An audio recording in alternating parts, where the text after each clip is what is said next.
Nandito tayo ngayon sa kalsada ng Antonino Milanes Road o mas kilala sa tawag na Irrigation Road sa Agoo, La Union. Nagsisilbi itong shortcut papunta sa mga barangay ng San Roque East o San Roque West pag galing ka ng bayan ng Agoo. Hindi mo na kailangang dumaan pa sa San Nicolas Road o Casas Boulevard upang marating mo ang mga barangay ng San Roque.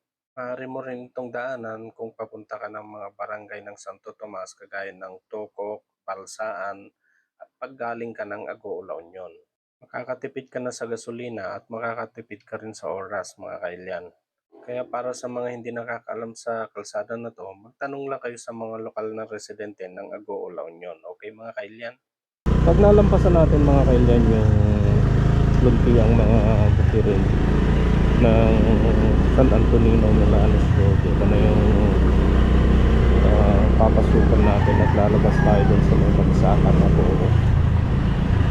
I'm not sure kung sakop ito ng San Roque Norte or Barangay San Antonino. Dito tayo, kakaliwa tayo rito mga kaibigan. Tutumbukin natin yung bagsakan. Wala tayo ma-shoutout dito yun.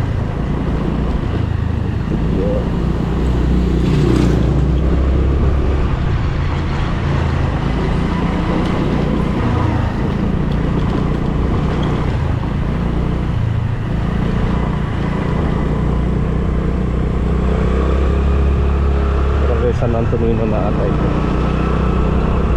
Diretso lang tayo, tapos kakanan tayo mamaya. Pinagalingan ng tricycle.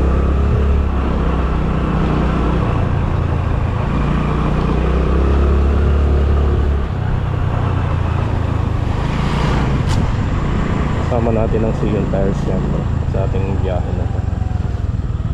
Antonino Milanes Extension Road. Ayan, kanan.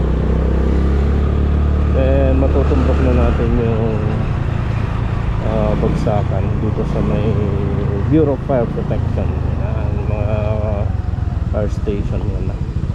Mga San Antonino na ito. Ayan, papunta San Antonino. Ito yung papunta ng Palengke. P. Asper Road ata. Oo, P. Asper.